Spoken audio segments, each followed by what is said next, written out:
So we're in Unit 1 HF building, which is where the main electrical installations are installed to facilitate TAE energisation. That's the auxiliary transformer energisation. Activities taking place at the moment are the installation of supports, containment, and that allows us to start the cable pulling activities, which you can see around you. So the auxiliary transformer and the connections to the auxiliary transformer allows us to connect to the national grid, so it allows power in and power out. Without that, whatever we produce here at HPC doesn't go anywhere. Well, here at C2 West, basically this is the main function hub for the cable installation. This is the beginning of our installation process.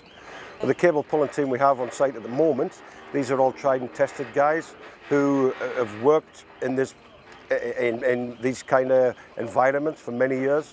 So we've been pulling the cables in, cleating them, making sure the right length all night, and I believe we've got 11 million metres of cable to install.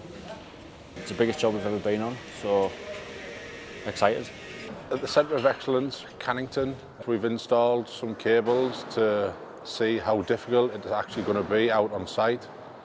It'll benefit the project because it'll give us an insight to what we are going to actually deal with once we come to install the cables.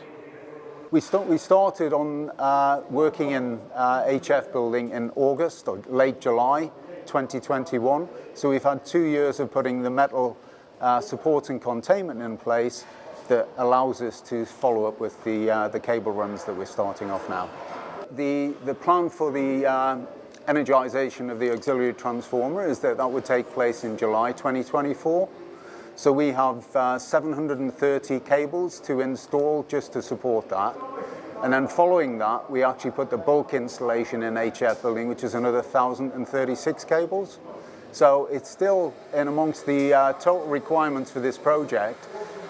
It's a significant start when we start moving into those sort of cable numbers.